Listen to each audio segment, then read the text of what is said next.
सर्वप्रथम सगळ्यांना जय महाराष्ट्र। आज काँग्रेस पक्षाला मिंदे होणाऱ्या त्यांना मी एक सांगेन की माननीय एकनाथ शिंदे साहेबांच्या आशीर्वादाने आज मी सुधार समिती अध्यक्ष झालेली आहे आणि 40 वर्ष जी मुंबई महानगरपालिकेला मुंबईला बिघडवलेलं आहे, ज्यांनी त्यांना सुधारण्यासाठी आज आम्ही या ठिकाणी महायुती या ठिकाणी बसलेली आहे। उरला आपला विषय आज सुधार समितीमध्ये जे विषय झाले म्हणजे मे महिन्याचे, त्या मे महिन्याच्या विषयावर विषय क्रमांक 1, 2, 3, 4 जे विषय झाले ते आपण नॉट टेकन केलेले आहेत। आणि नॉट टेकन करताना पहिला जो विषय आहे लवादा अंधेरी पूर्व मरोळगावचा, त्या ठिकाणी 7 हिल्सचा जो प्रकरण आहे त्याच्यामध्ये ऑलरेडी लवादा कोर्ट आदेशानुसार पूर्वीच त्यांना परमिशन मिळालेली आहे आणि ती पोस्ट फॉस्टो करण्यासाठी आपल्याकडे आलेले आहेत आणि आपण त्याचा तो प्रस्तावही रिफर बॅक केलेला आहे की जेणेकरून त्याची माहिती व्यवस्थितरित्या येऊन आपण त्या प्रस्तावावर विचार करू। सेकंड मुद्दा जो होता आपल्याला ब्लड बँकचा, ब्लड बँकबद्दल मी एवढंच सांगेन, ज्या वेळेला 2014-2023 याच्या सर्क्युलर शासनानुसार त्यावेळेला एक निघालं होतं की मुंबई 2003ला ज्यावेळेला महापौर महादेव देवळे होते त्याच्यानंतर आपण गोरेगाव येथे मीनाताई ठाकरे यांची ब्लड बँक आपण चालू केली आणि सुरुवात आपण PPPच्याच माध्यमातून त्या ठिकाणी केलेलं, कुठलंही रक्त विकण्याचं काम आपण या ठिकाणी केलेलं नाही आहे।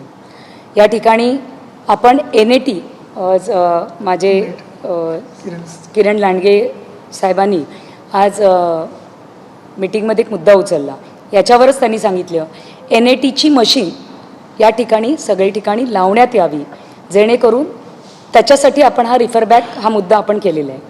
दुसरा विषय क्रमांक 3, परत विषय क्रमांक 4, विषय क्रमांक 5, विषय क्रमांक 6, 7 हे आपण सगळे नॉट टेकन केलेले आहेत। विषय क्रमांक 3 वर मी या ठिकाणी असं सांगेन की 3 ते 7 याच्यामध्ये प्रस्ताव जे होते ते नॉट टेकन करून त्याच्यावर आम्ही चर्चा करून पुढच्या मीटिंगला पुन्हा आम्ही ते त्या ठिकाणी प्रस्तावित करणार आहोत। दुसरा विषय क्रमांक 3 वर असं म्हणण्यात आलं आहे की ऑलरेडी त्या ठिकाणी एक्झिबिशन सेंटर ऑलरेडी होतं माडा लेआउटमध्ये, बरोबर आहे, लेआउटमध्येच त्या ठिकाणी एक्झिबिशन सेंटर होतं।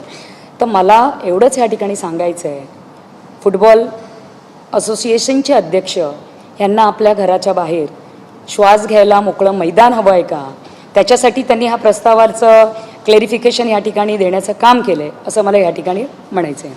दुसरा विषय आपण बघितला असेल विषय क्रमांक 4, या ठिकाणी आर झोन आणि बगीचा उद्यान याचं आरक्षण रद्द करून आर झोन समाविष्ट करण्यासाठी हा प्रस्ताव आलेला होता।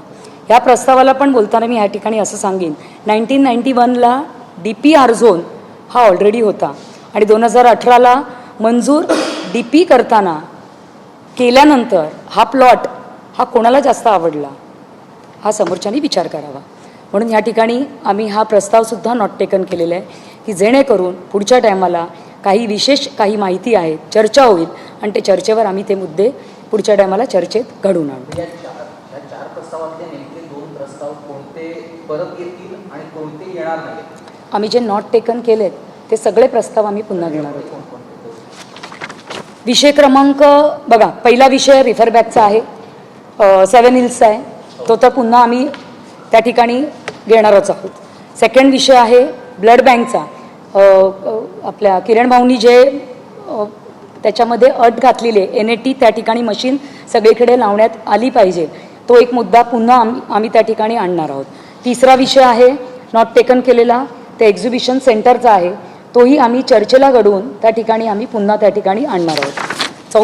चौथा विषय आहे की आर झोनचा विषय आहे काहीतरी, तर आर झोनबद्दल पण ती जागाबद्दलचं आपलं आत्ताच मी बोलली की 1991ला हा DP R zone already declare होता आणि 2018ला हा मंजूर DPच्या करताना त्यावेळेला त्यांना कोणाला हा एवढा प्लॉट आवडला की त्याच्यामुळे त्यांना हे कृत्य करण्यासाठी भाग पडलं, हाही मुद्दा त्या ठिकाणी चर्चेला आम्ही त्या ठिकाणी घडवून आणणार आहोत। दुसरा विषय क्रमांक 6 आहे हरित पट्ट्याचा विषय आहे। हरित पट्ट्याबद्दलचा 1991ला हा हरितपट्टा ऑलरेडी होता आणि 1973ला हा अस्तित्वात त्या ठिकाणी ऑलरेडी बिल्डिंग त्या ठिकाणी अस्तित्वात आहे आणि विथ OC त्या ठिकाणी आहे. मग 2018ला DP तयार करताना असं कुणाला त्या प्लॉटवरची काळजी जास्त झाली की त्या ठिकाणी अशा पद्धतीने प्रपोजल करण्यात आलं. ह्याबद्दलचं पूर्ण डिस्कशन पुढच्या मिटिंगला आम्ही करून ते चर्चेला विषयावर आम्ही ते मुद्दे पास करणार आहोत. पण आता असं मिलिंद नार्वेकरांनी सांगितलं आहे, त्यांनी त्याची माध्यमांना प्रतिक्रिया दिली आहे की रात्री उशिरा त्यांनी मुख्यमंत्र्यांना फोन केला आणि मुख्यमंत्र्यांना फोन केल्यानंतर यात किती तांत्रिक चूक आहे ते त्यांनी सांगितलं आणि म्हणून मग मुख्यमंत्र्यांनी मध्यस्थी केल्यानं आजचे हे प्रस्ताव माघारी पाठवले अशी चर्चा आहे आणि तसं त्यांनी प्रतिक्रिया दिली. काय तथ्य आहे? त्याच्याबद्दल आम्हाला काहीच माहिती नाही आहे. आज सगळे नगरसेवक सदस्य सगळे सज्ञ आहेत, सुसंस्कृत आहेत आणि सगळे अभ्यासू आहेत. तर मला असं वाटतं की अभ्यास करूनच हे जे विषयावर आम्ही जी रोलिंग दिलेली आहे ते अभ्यास करून त्या विषयाला आम्ही सगळ्यांनी रोलिंग दिलेली आहे महायुती. यात एक महत्त्वाची बाब म्हणजे की नार्वेकर असं म्हणतात की देवेंद्र फडणवीसांशी त्यांनी चर्चा केली आदित्य ठाकरे यांना समन्वय साधून आणि त्याच्यानंतर भाजपच्या सगळ्या नगरसेवकांना सूचना देण्यात आल्या की हा प्रस्ताव जो आहे तो मंजूर करू नका. त्यामुळे कुठेतरी तुम्हाला किंवा तुमच्या पक्षाला कोंडीत पकडण्याचं काम केलं गेलं असं म्हणायचं का? महायुती एकत्रपणे काम करत आहे अशी कुठलीही गोष्ट आमच्या कानावर नाही आहे आणि महायुती जो निर्णय घेईल ते मुंबईकरांच्या हिताचं असेल असंच या ठिकाणी मी सांगेन. मी बोलली ना, रक्त विकलं जातंय हे त्यांच्या गोष्टी आहेत, त्यांची संकल्पना आहेत. मला असं वाटतं 2000 गोरेगावला मीनाताई ठाकरे यांची ब्लड बँक आहे. त्या ब्लड बँकेमध्ये किती वर्षापासून काम चालू आहे आणि व्यवस्थितरित्या चालू आहे.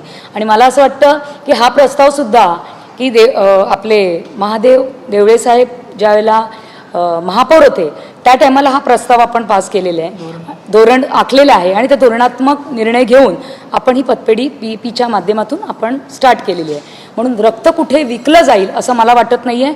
फक्त आमचे सदस्य किरण लांडगे भाऊंनी याच्यामध्ये एकच ॲडिशनल नोट केलेली आहे, NAT ही मशीन प्रत्येक ठिकाणी बसवली गेली पाहिजे. आणि हा असा आपण म्हणतो की रेट वाढणार आहेत, रेट हे केलेले आहेत, ज्या ठिकाणी उल्लेख केला आहे तर रक्त तपासणीसाठी आपण हे दर विकले जात आहेत असं त्यांनी सांगितलेलं आहे. पण हे चुकीचं आहे की सर्क्युलर हे शासनाचं आहे आणि शासनाच्या धोरणाप्रमाणे हे सगळं चाललेलं आहे.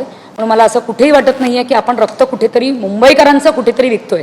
आम्ही पण शिवसैनिक आहोत आणि शिवसेनेच्या माध्यमातून अनेक ब्लड डोनेशनचे कॅम्प्स आमच्या विभागामध्ये सर्व शिवसैनिक राबवत असतात आणि मुंबईकरांना रक्ताची कुठे तुटवडा येऊ नये हाच त्याच्या मागचं धोरण आहे असं या ठिकाणी मी सांगू इच्छितो. परभणीच्या प्लॉटबद्दल बोलताना आदित्य ठाकरे म्हणले की मुख्यमंत्र्यांच्या नाकाखालून जमिनी ज्याच्या सेनेकडून बळकावल्या जातात असा थेट आरोप जो आहे तुमच्या पक्षात केला. मी आत्ताच 2 मिनिटं अगोदर बोलली 1991ला DPमध्ये हा R झोनच होता. R झोन झाल्यावर 2018ला मंजूर DP करताना हा कोणाला हा प्लॉट आवडला हे त्यांनी समोरच्याने आपल्याला विचार करावा. हा कोणाला आवडला, मुख्यमंत्र्यांना आवडला, उपमुख्यमंत्र्यांना आवडला हा विचार करण्यापेक्षा 2018ला हा मंजूर DP करताना हा प्लॉट कोणाला आवडला तो त्यांनी विचार करायला पाहिजे. त्यांच्या सोयीसाठी त्यांनी ही जागा केलेली आहे.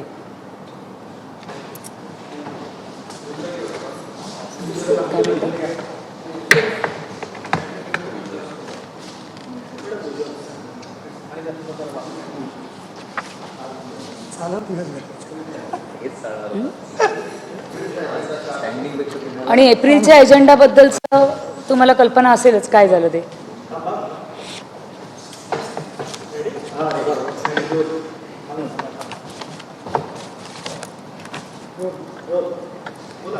एप्रिलच्या एजेंडामध्ये आपण विषय क्रमांक 3, 4, 5 आणि 6 हा आपण मंजूर केलेला आहे आणि मंजूर करताना PPP अंतर्गतच हे आपण मुद्दे पास केलेले आहेत. आणि बाकीचे जे रिफर बॅक केलेत म्हणजे विषय क्रमांक 8, विषय क्रमांक 9, विषय क्रमांक 13 आणि विषय क्रमांक 14 ह्याच्यामध्ये काही त्रुटी असल्यामुळे आपण त्या मुद्द्यावर भर दिला आहे की रिफर बॅक करण्याचा आपण हा निर्णय घेतला आहे. पुढच्या मीटिंगला काही ज्या त्रुटी आहेत त्या आम्हाला इत्थंभूत माहितीनुसार मिळाली तर पुढच्या टायमाला पुढच्या मीटिंगला आपण ती मुद्दे घेणार आहोत.